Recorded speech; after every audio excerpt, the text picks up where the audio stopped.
Salve pessoal, e aí, tudo bem com vocês? Como combinado, né? Aqui está o nosso vídeo de revisão, comentando e discutindo as questões que compreendem a nossa lista de revisão para essa primeira avaliação, nosso teste de química, né? Então, alguns de vocês já estiveram em sala na última semana, então para que ninguém venha ter o prejuízo quanto à sua nota, né?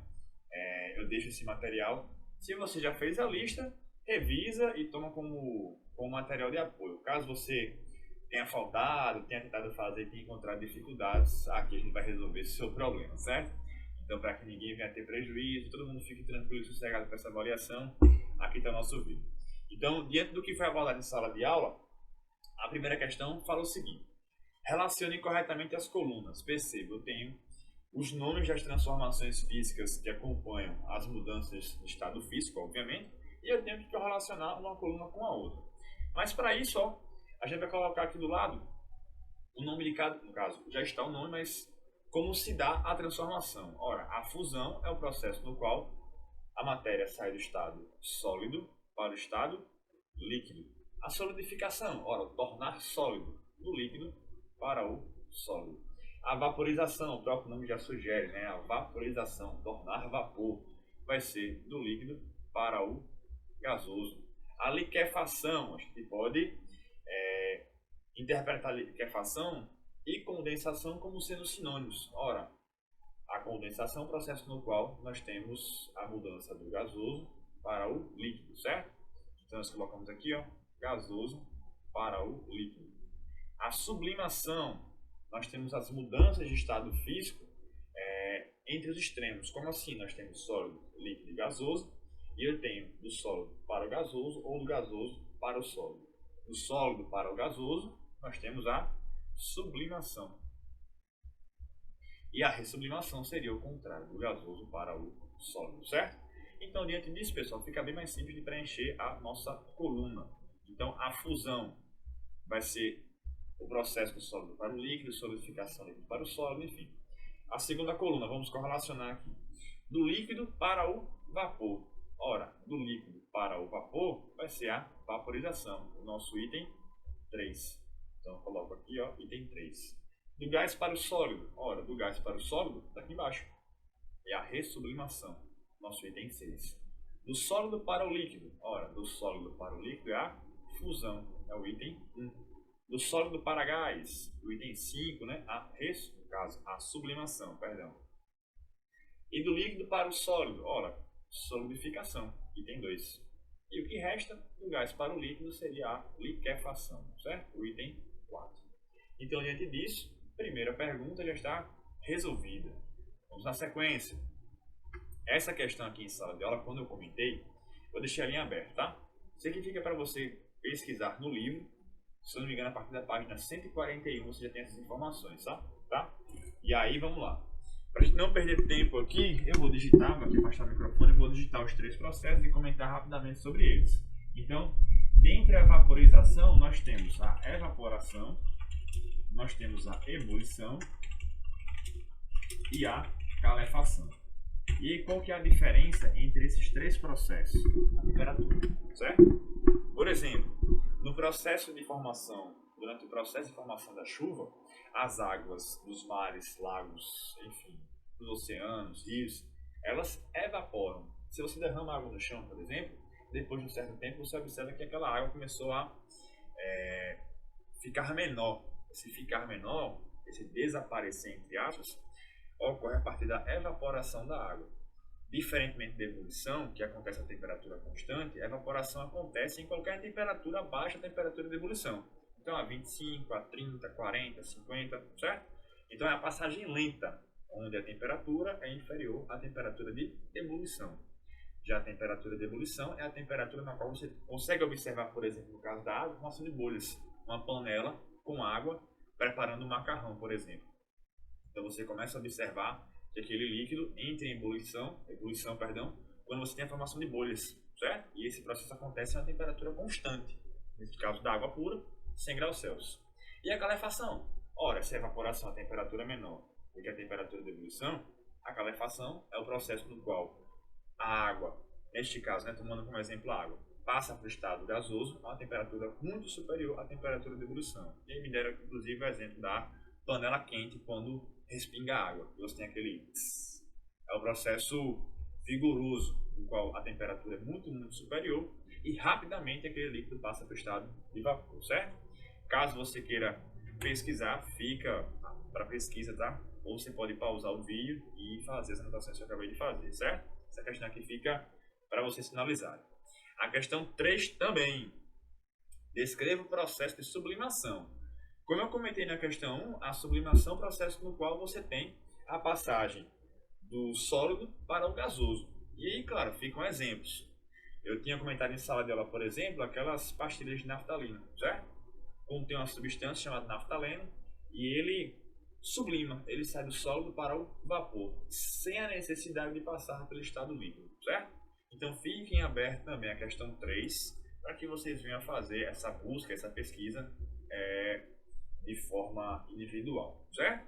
Então a questão 1, questão 2 e questão 3 já estão ok. Vamos na sequência.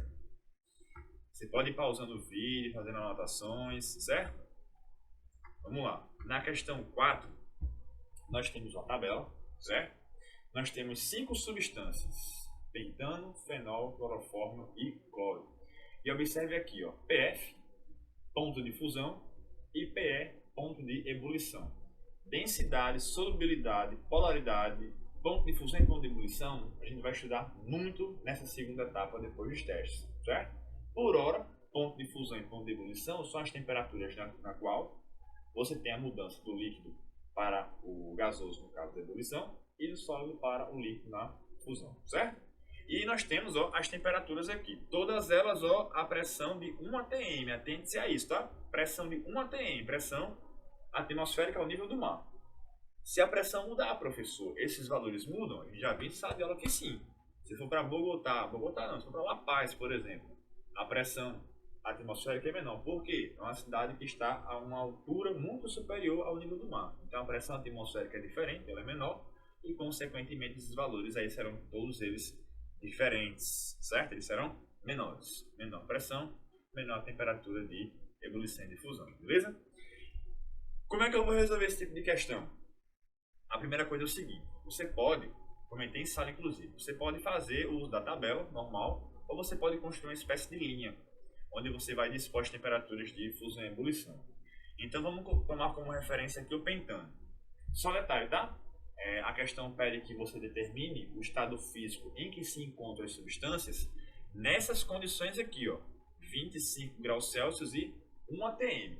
Ora, se a minha temperatura ambiente de 25 graus Celsius está antes do ponto de fusão, quer dizer que a minha substância está sólida. Se está depois do ponto de fusão, quer dizer que ele já deixou de ser sólido. Se está depois do ponto de fusão e antes da ebulição, ora, é líquido ainda. Mas se já passou do ponto de ebulição, ou seja, a substância se encontra em estado gasoso, certo?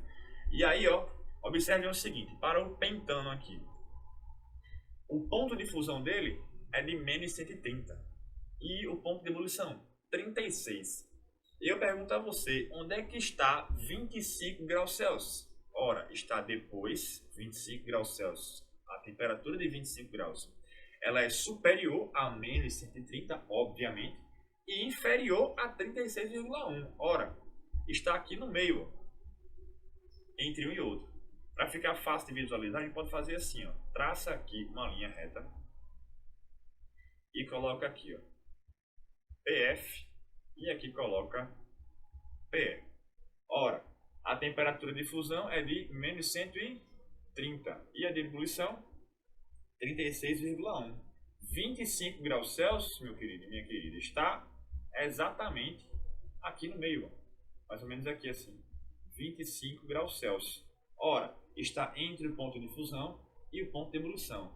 Eu posso ainda colocar, para ficar melhor, assim, ó.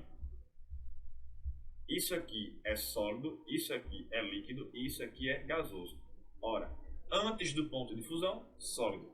Entre o ponto de fusão e o ponto de ebulição, líquido. Depois do ponto de ebulição, gasoso. No caso do pentano, como 25 graus Celsius está entre menos 130, e 36, ora, a essa temperatura e pressão, o pentano ele é líquido, certo? Então eu já posso tirar aqui, ó, o B Já posso tirar o D. Sobrou A, C e E. Vamos na sequência. Você pode pausar o vídeo, copiar isso aqui no seu caderno, certo? Por hora, enquanto você pausa e copia, eu vou apagar aqui para a gente fazer para o fenol. Apagar isso aqui, apagar isso aqui e apagar isso aqui. Vou tirar esses dados aqui de baixo, porque eu tenho que colocar agora para o fenol. Então vamos lá. E quanto que é o ponto de fusão do fenol? Ele é de 43. Então vou colocar aqui, ó, ponto de fusão, 43 graus Celsius. E a temperatura de ebulição do fenol? Ora, 182 graus Celsius. Vou colocar aqui, ó, 182 graus Celsius. Onde é que está 25? Onde é que está 25 graus Celsius? Está depois do ponto de ebulição? Não. Está entre o ponto de ebulição e de fusão? Também não. 25 está antes do ponto de fusão. O 25 está mais ou menos aqui, ó. Ora, se está antes do ponto de fusão, quer dizer que eu tenho a matéria em que estado físico? Sólido, certo? Então eu tenho líquido, sólido. No caso do pentano, ele é líquido, no fenol ele é sólido. Dentre as afirmativas aqui, ó, só nos resta quem? A letra A. Isso aqui está fora, isso aqui também está fora. Para finalizar, eu vou apagar isso aqui. E vamos analisar aqui para o cloroformo, sem a tabelinha, tá? Sem a nossa linha aqui. Nós temos que a temperatura de fusão é de menos 63 e a de ebulição 61. Ora, onde é que está 25 graus Celsius? 25 graus Celsius está entre menos 63 e 61, ou seja, líquido. Entre o ponto de fusão e de ebulição ele é líquido. Então, ó, líquido, sólido, líquido. E aqui, ó, para o cloro, 25 graus Celsius está aqui, ó, depois do ponto de ebulição. Ora, gás. Então nós temos líquido, sólido, líquido e gás. Alternativa A. Belezinha? Vamos na sequência. Você pode ir pausando, anotando, certo? Como eu falo muito rápido, sabem disso, eu falo muito rápido, eu creio que não há necessidade de colocar o vídeo do YouTube na velocidade 1.5, até porque vai ficar super rápido. Mas podem pausar e anotar, belezinha? Vamos lá. Na questão 5. Quando se borrifa água numa chapa, detalhe, numa chapa o quê? Superaquecida, certo? Quer dizer que a temperatura aqui é muito alta, certo? As gotículas rapidamente mudam seu estado físico. Neste caso, observa-se o que, jovem? A liquefação, a sublimação, a calefação, a condensação ou a fusão? Ora, como eu já comentei na primeira questão, na segunda questão, não foi? Sobre os três processos? Na segunda questão, sobre os três processos. Ora, se a chapa é superaquecida, a temperatura muito superior à temperatura de ebulição de quem? Da água, certo? Então, a esse processo dá-se o nome de calefação. Tranquilo aí? Vamos na sequência, questão 6, sobre a água e algumas das suas propriedades específicas, como o ponto de fusão, ponto de ebulição, densidade, certo? E a temperatura na qual nós temos aquela densidade. Então vamos lá. A água, acho que os pontos mais importantes aqui são esse e esse, certo? É inadmissível para você, aluno salesiano, sair daqui e ingressar no médio sem saber que a temperatura de ebulição da água é 100 graus Celsius e a de fusão é 0 graus Celsius. Então tem que chegar já sabendo, certo? Então vamos lá. A água ferve a 100 graus Celsius. A água pura, tá? Quando mistura, isso pode variar um pouquinho. Congela a 0 graus Celsius. Perfeito. E a sua densidade?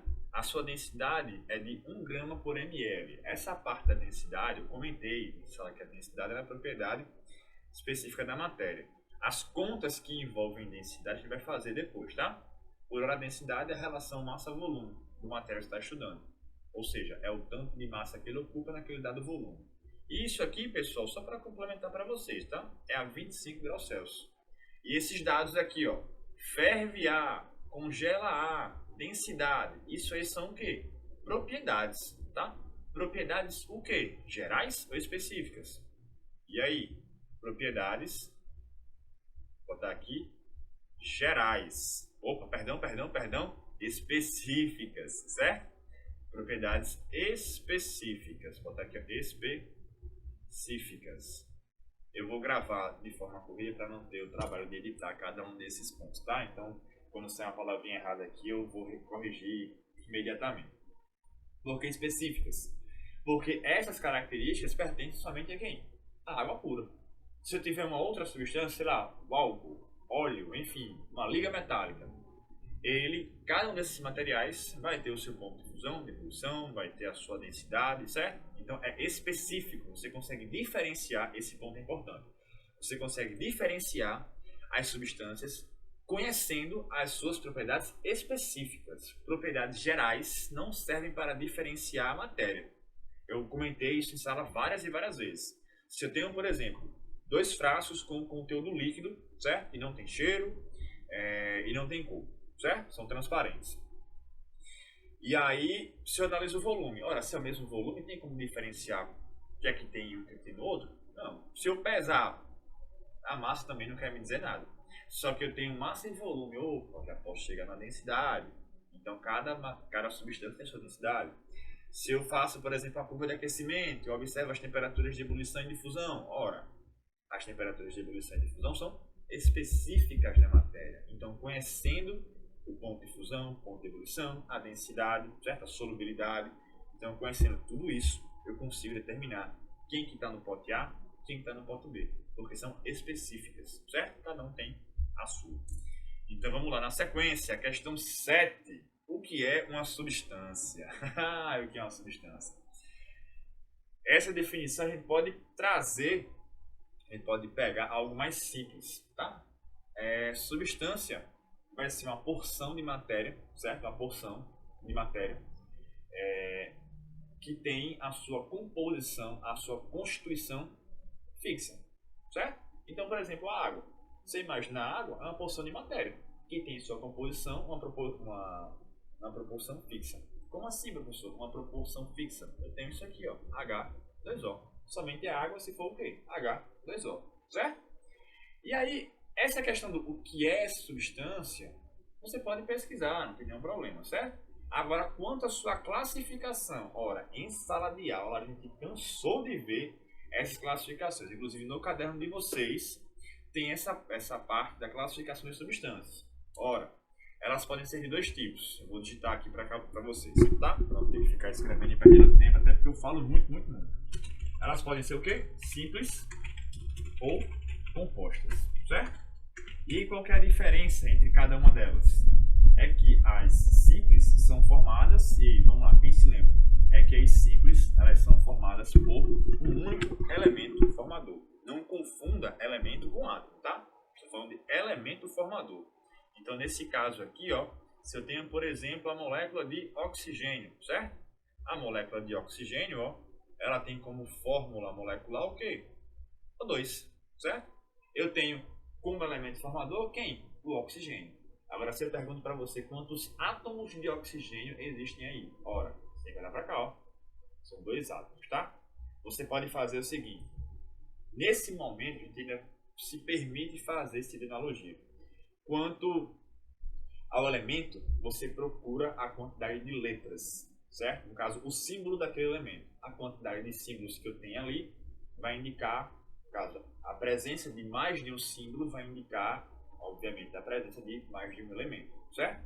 E quando eu falo de átomos, eu falo de partículas, estou falando disso aqui, ó, certo? Nosso índice, ele vai indicar quantos átomos eu tenho ali. Então, é um oxigênio ligado a outro oxigênio, O2. São 2 átomos de oxigênio que formam a molécula de O2.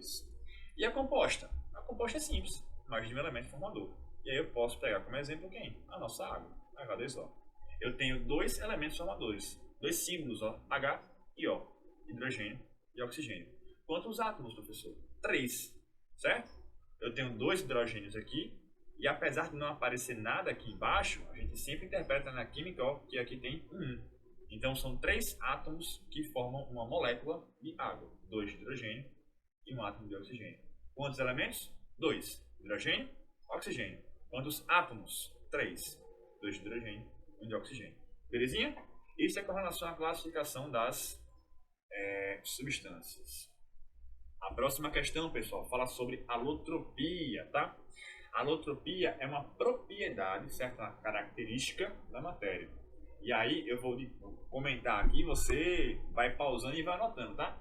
Eu comentei em sala também que a alotropia é uma propriedade na qual um dado elemento químico, certo? Ele consegue formar diferentes substâncias simples, certo? Obviamente, tem que ser simples. Então, o mesmo elemento forma coisas diferentes. Como assim, professor? Eu tinha comentado para vocês a questão do O2 e o O3. Esse O2 é o gás oxigênio que a gente respira, né? Está envolvido no processo de respiração celular. E o O3 é o ozônio, certo? Que está presente em camadas mais externas da atmosfera, que tem por característica atuar na regulação da temperatura global, certo? Tranquilo aí? Você pode pesquisar isso aqui, trazer mais exemplos, certo? O outro exemplo, só para finalizar, o outro exemplo que eu havia comentado era com o grafite e o diamante. Acho que foi Pedro agora que falou que no Minecraft eu acho que tem uma broca de diamante, falando das características, né? Que o diamante ele é muito duro e aí difere do carbono somente na organização dos átomos de carbono ali, certo?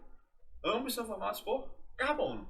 Ora, se eu tenho substâncias diferentes formadas pelo mesmo elemento, que nesse caso é o carbono, eu tenho substâncias alotrópicas, certo? E aí eu tinha o diamante, deixa eu botar aqui, o diamante e o grafite. Então, ambos são formados por carbono, certo? Porém, são substâncias completamente diferentes, certo? O diamante é um dos materiais mais duros existentes, ou seja, ele consegue riscar outros materiais, certo? Diferentemente do grafite, que não risca nem a folha. Na verdade, é a folha que vai gastando o grafite. Belezinha? Então, vamos lá. Para a questão 9. A questão 9 agora envolve substância. Lembrando, né? Eu coloquei aqui substância pura, mas se eu falo substância já é suficiente para a gente entender que eu só tenho ali uma porção, certo? Eu não tenho duas ou mais substâncias, que aí no caso seria a nossa mistura. Lembrando que a diferença é que a mistura é uma porção ali constante, certo? E a mistura eu tenho duas ou mais substâncias, eu tenho várias composições, certo? E a gente pede aqui para classificar cada uma delas em substância ou mistura, certo? Quando eu falo da água, eu falo da água pura, certo? Ora, a água pura é só o quê? H2O. Ou seja, isso aqui é uma substância. Vou botar aqui, ó. 1. Certo? Quando eu falo do oxigênio, o oxigênio molecular, né, que nós respiramos, é o O2. Ou seja, a gente tem aqui uma substância. Quando eu falo do leite, aí o leite é um pouquinho diferente, porque o leite ele tem em sua composição, você pode até pesquisar, você pode pegar uma caixa de leite e observar o rótulo dele. Você tem ali carboidratos, você tem gorduras, proteínas, ou seja, várias substâncias presentes ali. Ou seja, se eu tenho mais de uma substância presente, não pode ser substância, obviamente, vai ser uma mistura. Então eu venho aqui e coloco 2. Quando eu falo da glicose, vocês comentaram, na aula de K ele mostrou pra gente que é C6H12O6. Perceba, a glicose é uma substância composta, mas ainda assim é uma substância, não é uma mistura, certo? É somente glicose. É uma substância composta porque eu tenho carbono, hidrogênio e oxigênio, beleza, mas é uma substância, não é mistura. Então eu venho aqui e coloco o 1, certo? Quando eu falo do ar atmosférico, o ar que nós respiramos, ele somente tem oxigênio ou em sua composição existem outros gases? Obviamente que existem outros gases aí. Então, quando eu falo de ar atmosférico, eu estou falando de uma mistura entre dois gases, majoritariamente dois gases, né? Nós temos nitrogênio, o gás de nitrogênio, o gás de oxigênio, e aqui eu vou colocar outros, como por exemplo o CO2, certo? Então, tem várias substâncias ali envolvidas. Ora, se eu tenho várias substâncias, isso é uma mistura. Então, eu coloco aqui o 2. O mesmo é válido para o cimento e o mesmo é válido para a areia. São composições diferentes, certo? Então, eu tenho vários minerais ali envolvidos. No caso da areia. No caso do cimento, eu tenho várias composições e várias substâncias também envolvidas ali, certo? Então, atmosférico, cimento e areia, acho que vai classificá-los como sendo misturas. E no caso do álcool etílico, e até comentei em sala isso com vocês. Quando eu falo água, quando eu falo álcool etílico, eu estou falando somente da substância. Não estou falando do produto álcool etílico, certo? Até porque o álcool etílico que nós usamos para fazer a limpeza de superfícies e até higienizar as mãos, ele é uma solução, ele é uma mistura de álcool e água. Mas aqui no caso eu estou falando somente de álcool etílico, só o álcool, certo? Ora, se é só o álcool, isso aqui vai ser uma mistura, certo? Agora você fala, professor, e o álcool 70? Professor, o álcool 70, eu até perguntei em sala isso, né? Que esse álcool 70, na verdade, ele é uma mistura de álcool e água na proporção que 70-30, certo? A depender da classificação desse álcool, pode ser uma relação volume é massa massa, certo? Mas por hora a gente entende como uma mistura. Quando eu falo somente álcool etílico, aí eu tenho uma substância, certo? Então vamos lá, vamos na sequência. Vamos para a questão 10. A questão 10 é muito simples.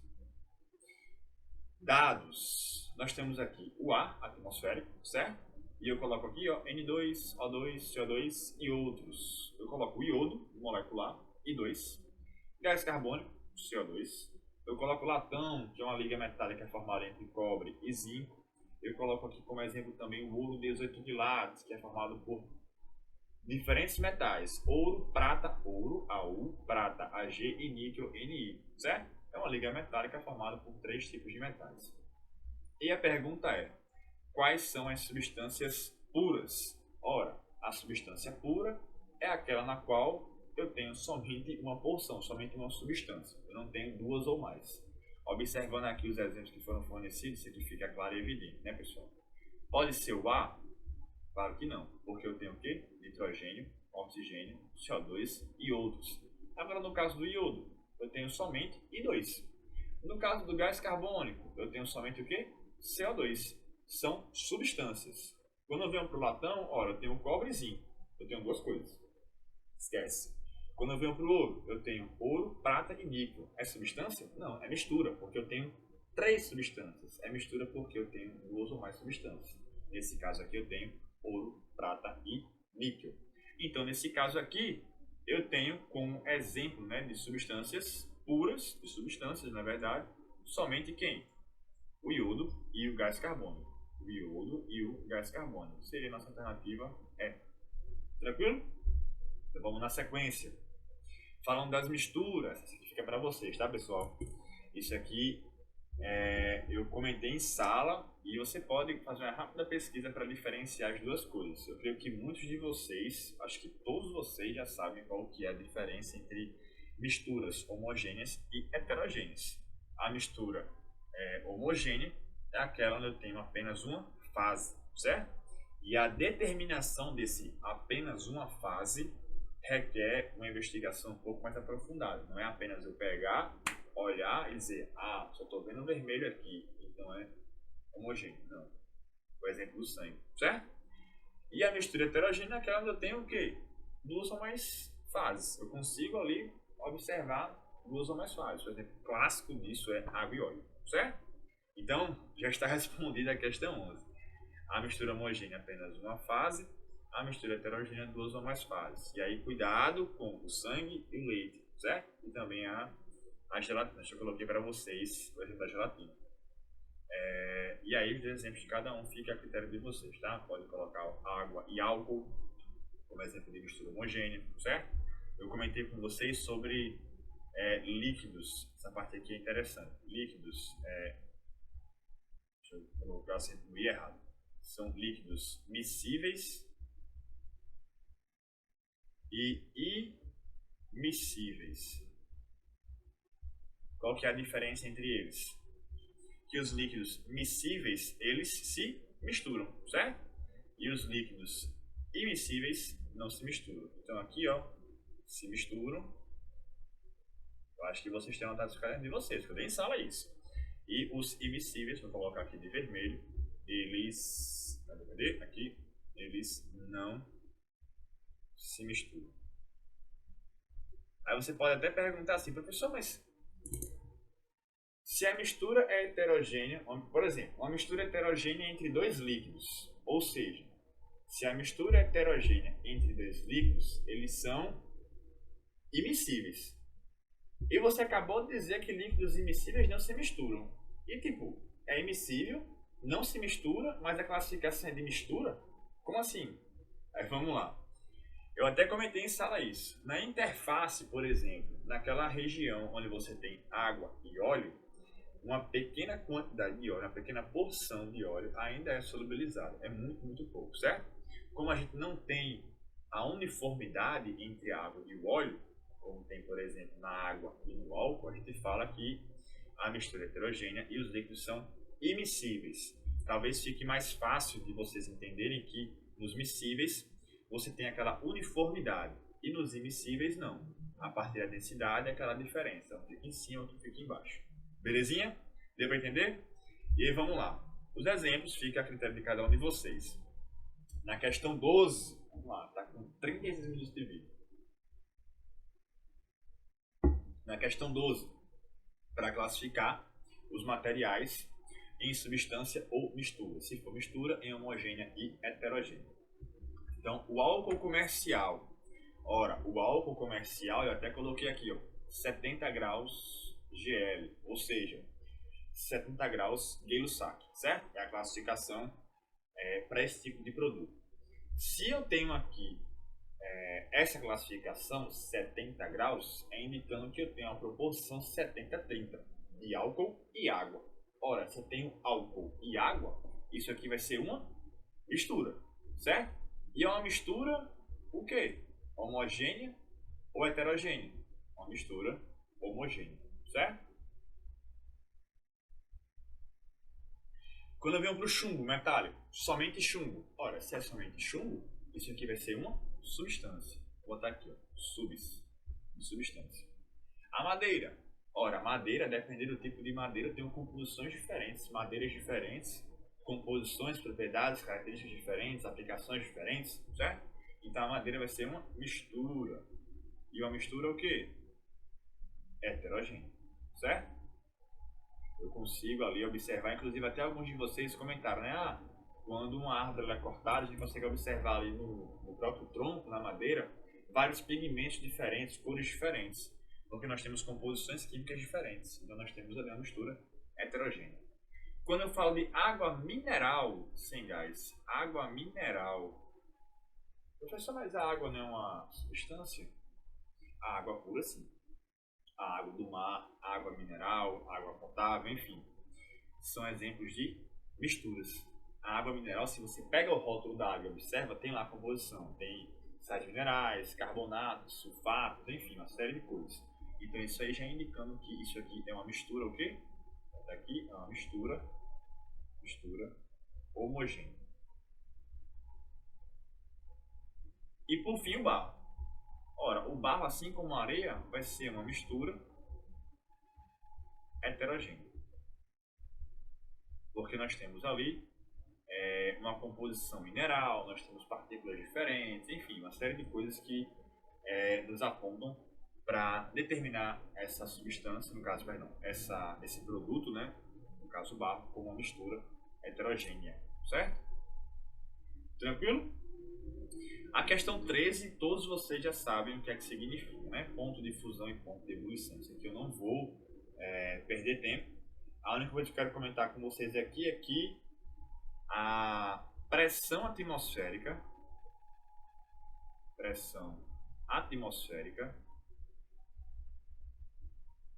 ela pode influenciar esses valores de ponto de ebulição e de fusão, certo?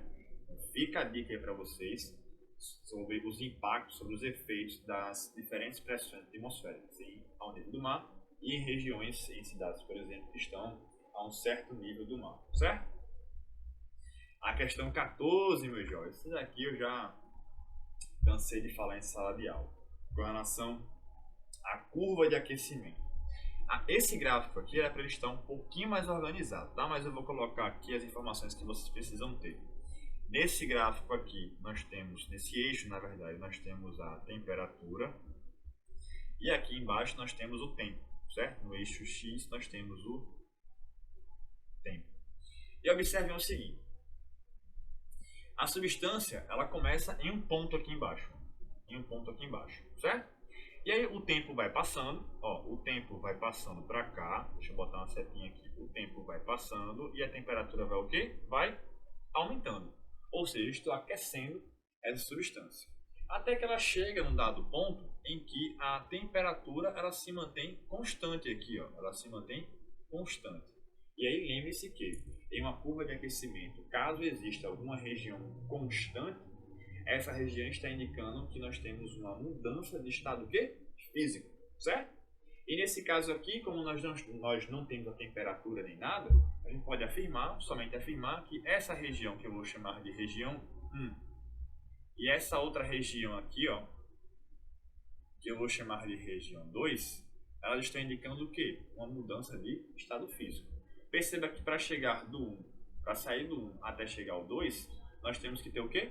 Um novo, ó, aquecimento. A temperatura aumenta em função de quem? Do tempo. O tempo vai andando, a temperatura vai subindo, certo? Até chegar nesse ponto aqui, ó. Chegando nesse ponto, a temperatura se mantém constante. Até que depois nós temos um novo aquecimento, certo? Então, esses pontos 1 e 2 estão indicando o quê? Mudanças de fase, certo? Então, a gente consegue observar, a questão na verdade é isso, né? Identifique as regiões onde ocorrem, onde existem as mudanças de fase e apenas aquecimento. Eu posso dizer que esse 1 e esse 2 são mudanças de fase e eu posso dizer aqui, deixa eu pegar uma cor diferente, eu posso dizer que essa região aqui, ó, que eu vou chamar de A, essa região que eu vou chamar de B e essa região que eu vou chamar de C são de aquecimento. Belezinha? A questão 15, meus jovens, também questão bastante interessante, fizemos em sala inclusive, certo?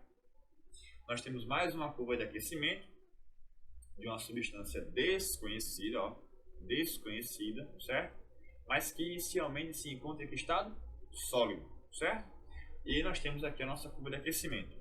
A temperatura inicial da curva é de 20 graus. A temperatura vai aumentando, aumentando, aumentando, aumentando, aumentando, aumentando, até chegar em 40 graus Celsius. Quando nós chegamos nessa temperatura, ou seja, nós gastamos aqui 10 minutos para chegar à temperatura de 40 graus Celsius. O que acontece? O tempo vai passando e a temperatura, meus jovens, permanece o quê? Constante. Então quer dizer que nessa região aqui nós temos a primeira mudança, aqui ó, a primeira mudança de estado físico. Se ele sai do sólido, ora, aqui nós temos um equilíbrio sólido mais líquido. Ou seja, aqui nós temos o que? A fusão, certo? E aí depois ó, ele vai aquecendo novamente até chegar aqui em cima. Passados 40 minutos, ó, dos 40 minutos até os 60 minutos, nós temos mais uma vez uma etapa de temperatura constante. Ora, se o equilíbrio físico anterior era sólido mais líquido, esse aqui só pode ser o quê? Líquido mais gasoso. E depois nós temos o quê? Aquecimento. A essa mudança aqui dá-se o nome de ebulição. Belezinha? Então vamos lá.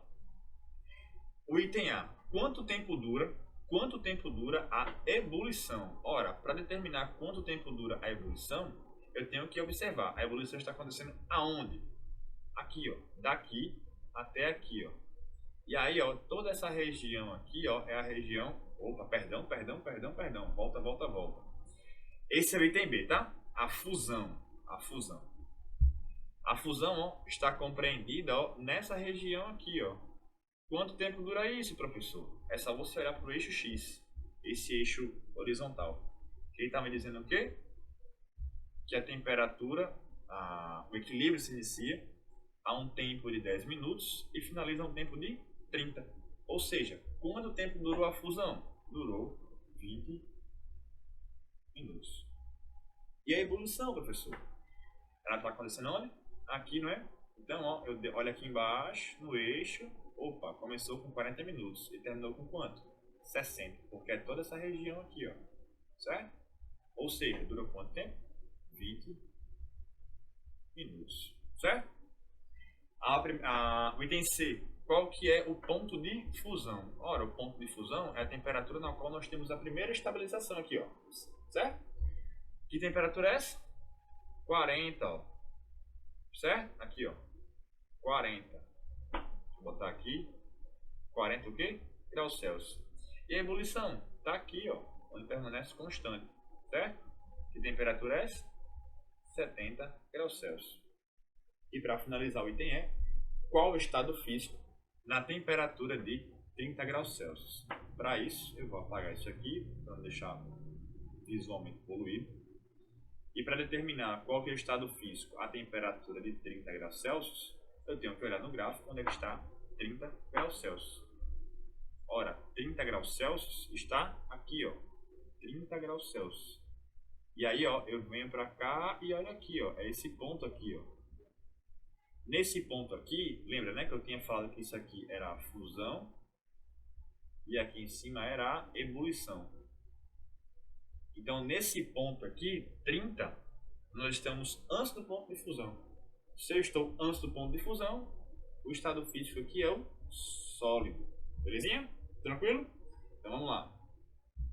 Na questão 16, uma aguinha aqui.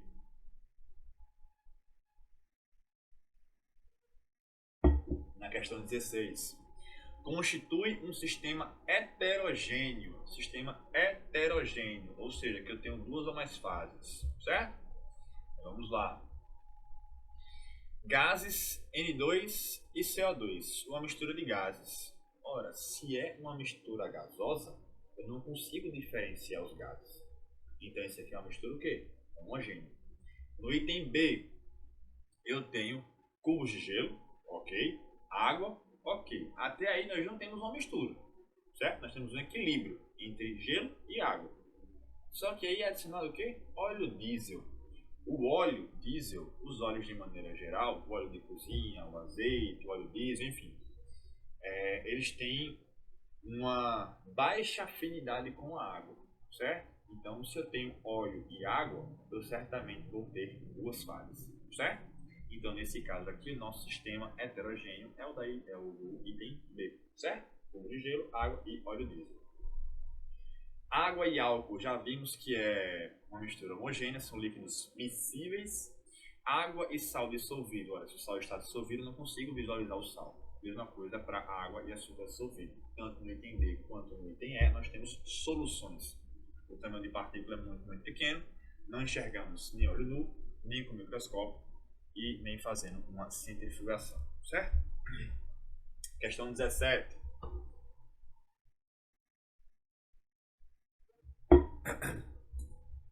Constitui um exemplo de sistema bifásico com um componente. Sistema bifásico. Não estou falando de uma mistura com duas fases, estou falando de um sistema, certo? Bifásico com um componente. Água e álcool é um sistema monofásico, só uma fase, porque os líquidos se misturam. Água salgada é uma solução, o sal está dissolvido, certo? Eu tenho uma única solução, uma única fase. Água com cubos de gelo, água líquida e cubos de gelo. Ora, eu consigo visualmente observar as duas fases, a fase água e a fase gelo. Mas o gelo não é água? É. Então só existe um componente, que é quem? A água, certo? Eu tenho um sistema bifásico, porém com um único componente, que é água, que é, no caso, a água, formado, nesse caso aí, água líquida e água sólida, certo? Ou 18 quilates, já comentei na questão, inclusive, que é uma mistura entre ouro, prata e níquel, certo? E o ar liquefeito, se é ar, eu tenho nitrogênio e oxigênio e outros gases, como por exemplo o CO2, está fora de cogitação, belezinha? Na sequência, jovens, questão 18. Sobre uma solução aquosa de açúcar, responda. Solução aquosa. Quantas fases existem aí? Pause o vídeo, responde seu caderno e depois aperte o play, certo? Vou dar 5 segundos para você pausar o vídeo.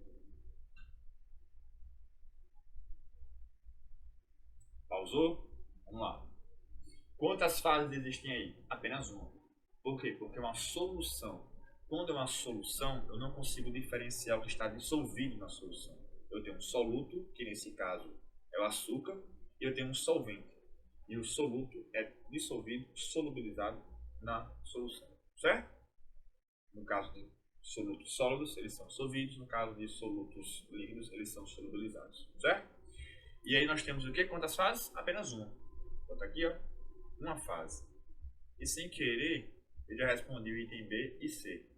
Quem é o solvente? O solvente é quem propicia essa dissolução. Nesse caso, é a água. E quem que é o soluto? É quem é dissolvido, ou seja, açúcar. Certo? Até aí, ok, né? Então vamos lá, na sequência. Questão 19. O vinagre é uma mistura de vários componentes, mas para a questão vamos considerá-lo como sendo apenas formado por água e ácido acético. Perceba o seguinte, eu coloquei aqui, ó, água e a sua fórmula molecular, e eu coloquei o ácido acético e a sua fórmula molecular, certo? Sendo essa segunda substância, ou seja, o ácido acético, completamente solúvel em água, certo? Então vamos lá, eu vou ter uma mistura homogênea, certo? Certinho aí? Então vamos lá, o item A. O vinagre é uma mistura ou uma substância? Ora, se o vinagre é formado por água e ácido acético, não pode ser substância, só pode ser o quê? Mistura, certo? Então é uma mistura. É correto dizer que o vinagre é uma solução? Sim ou não? Com certeza, certo? Por quê? Porque eu vou ter aí todo o ácido acético solubilizado, ou seja, na água. Eu não consigo visualizar quem é quem, certo? É como se fosse, por exemplo, água e sal. Eu não consigo visualizar a Lulu, eu não consigo fazer uso da decantação ou da centrifugação e não consigo fazer uso também do microscópio. Então, eu não consigo separar as fases aí, certo? Não consigo observar o tamanho disso. Então, é uma solução. E aí, ó, quantos elementos químicos há no vinagre? Ora, o vinagre, a questão fala que é formada por água e o que? C2H4O2, que é o nosso ácido acético. Quantos elementos, jovens, tem aqui? Nós temos hidrogênio aqui e aqui, ou seja, o primeiro elemento é o hidrogênio. Nós temos oxigênio aqui e oxigênio aqui, ou seja, oxigênio é o próximo elemento.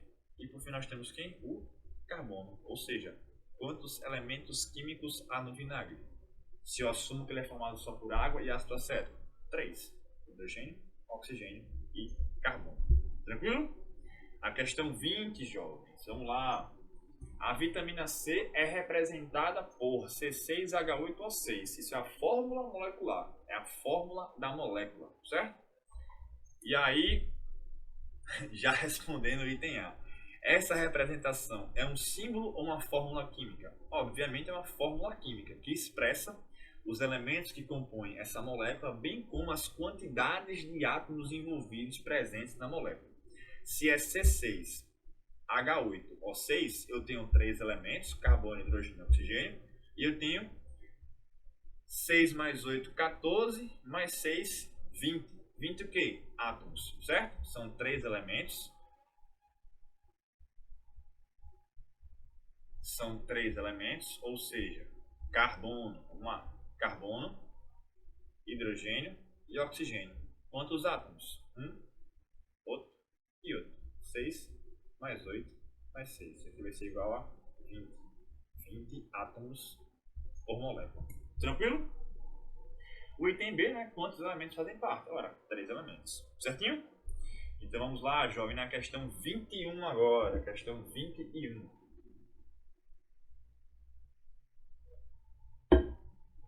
Quais dos modelos, tem um todo enunciado, né, mas a gente pode ir direto para o comando da questão. Nós temos aí 8 caixinhas com representações de moléculas, certo? E a partir disso a gente vai ter que afirmar o que é que tem em cada um deles. Se é uma mistura, se é uma substância e se for substância, se ela é simples ou composto, certo? Então vamos lá. No item A, qual dos quadrinhos aqui tem substância pura e simples? Se é substância, eu tenho que ter somente uma organização das bolinhas. Porque cada bolinha dessa aí, quando conectada, forma uma molécula, certo? Então, se eu estou procurando uma substância pura e simples, eu tenho que procurar o quê? Eu tenho que procurar qual das caixinhas aqui tem organizações formadas por um único tipo de bolinha, que seria, no caso aqui, A2, A3 e A7, certo?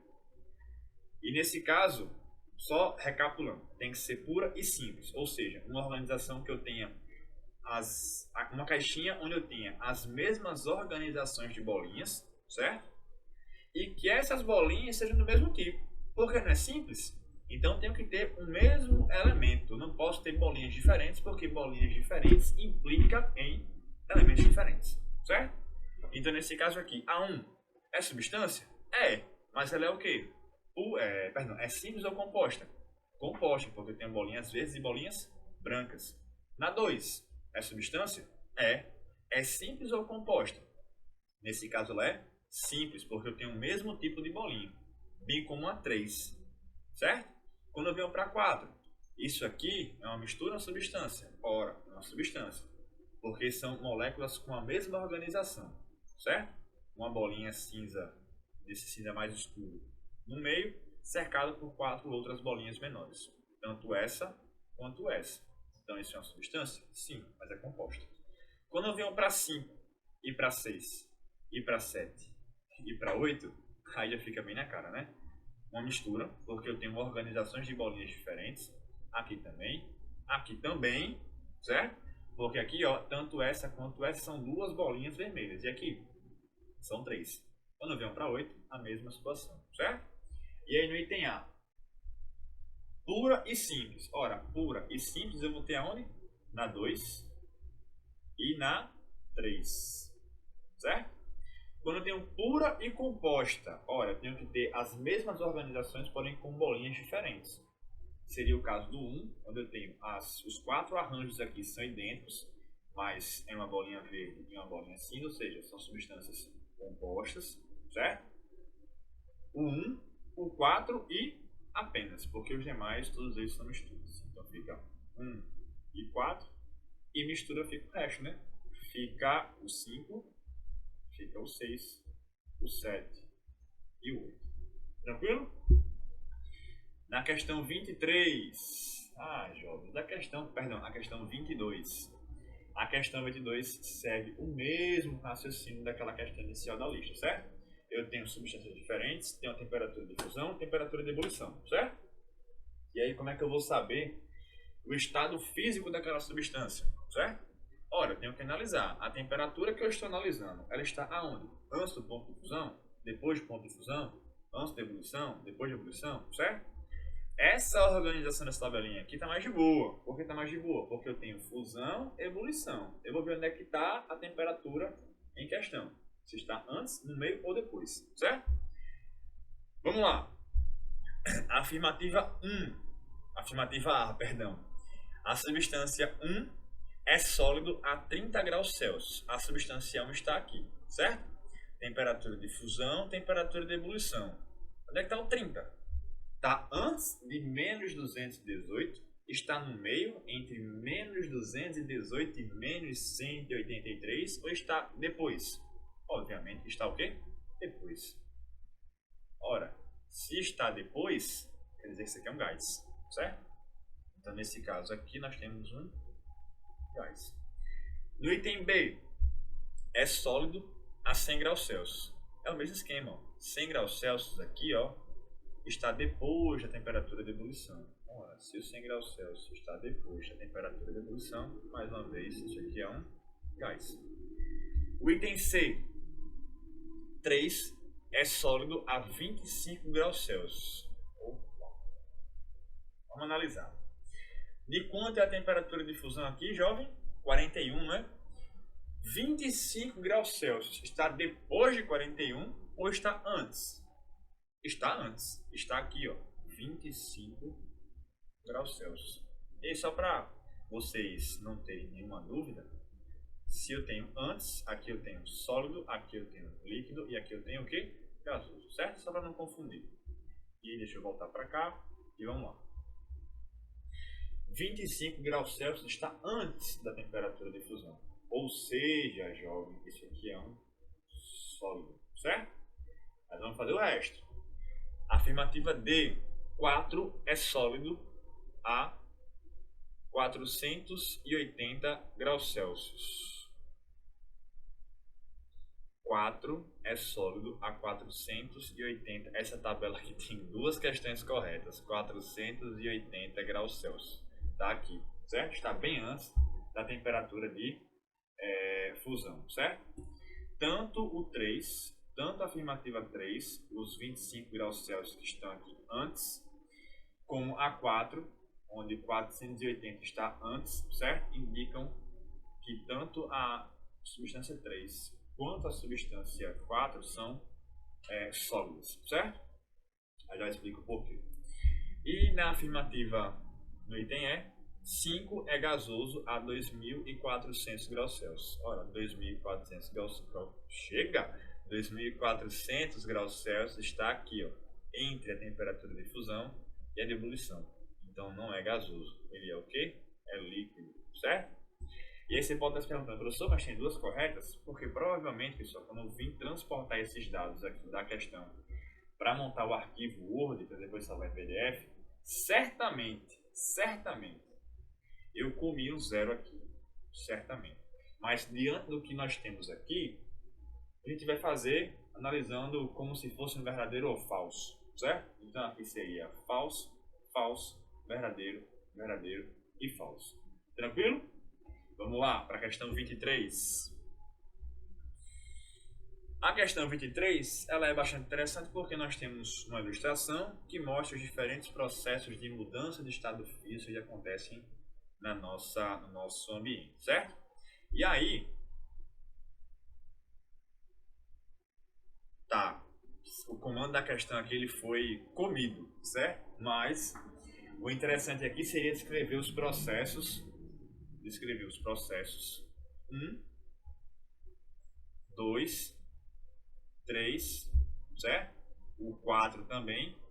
E os 5 e 6 são processos que não envolvem a mudança de estado físico, certo? Mas sim o deslocamento e transporte da água no solo, tá? Nós temos a infiltração e o deslocamento com a consequente formação de lençóis freáticos, certo? Mas com relação aos processos 1, 2, 3 e 4, nós temos aí, para o processo 1, a evaporação, para o processo 2, a condensação, para o processo 3, nós temos aí também no caso, nós temos a solidificação, certo? E no processo 4, nós temos a a fusão, certo? Ou seja, a água no seu estado sólido, no caso da neve, passando por um processo de fusão para se tornar líquida, certo? Então seria, pause aí e anote, o 1 evaporação, o 2 condensação, o 3 solidificação, o 4 fusão, certo? E aí eu posso perguntar para você o seguinte, inclusive eu creio que tenha sido o comando da questão que foi comido aqui. Como se dão esses processos? Eles são endotérmicos, isso aqui é importante, tá? Endotérmicos, ou exotérmicos. Quando você esquenta uma panela com água, certo? Você vai fazer aquele seu miojão, tá? Quando você esquenta uma panela com água, você fornece o quê? Energia, certo? E a água, ela absorve.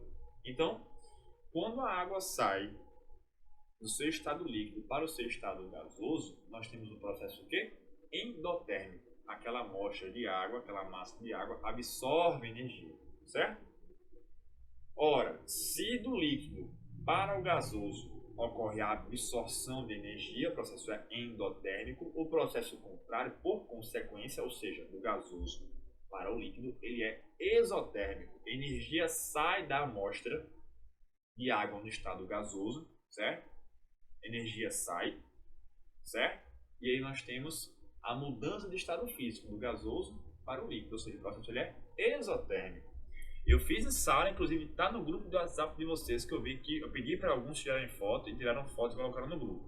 Nós temos isso aqui, ó, sólido, líquido, gasoso. Daqui para cá e daqui para cá. Daqui para cá, daqui para cá, daqui para cá. Eu pedia para vocês o nome de cada transformação, certo? E eu também pedia para você colocar nessa sequência se o processo ele era exo ou endotérmico, certo? Então nesse caso aqui, ó, do sólido para o líquido, ele absorve energia, certo? Então, ó, existe um sentido aqui, ó, existe um sentido aqui e um sentido aqui, certo? Neste caso aqui, da forma como ele está organizado, tanto do sólido para o líquido, quanto do líquido para o gasoso, perdão, ocorre a absorção de energia. Então, os processos eles são o quê? Endotérmicos. E a volta?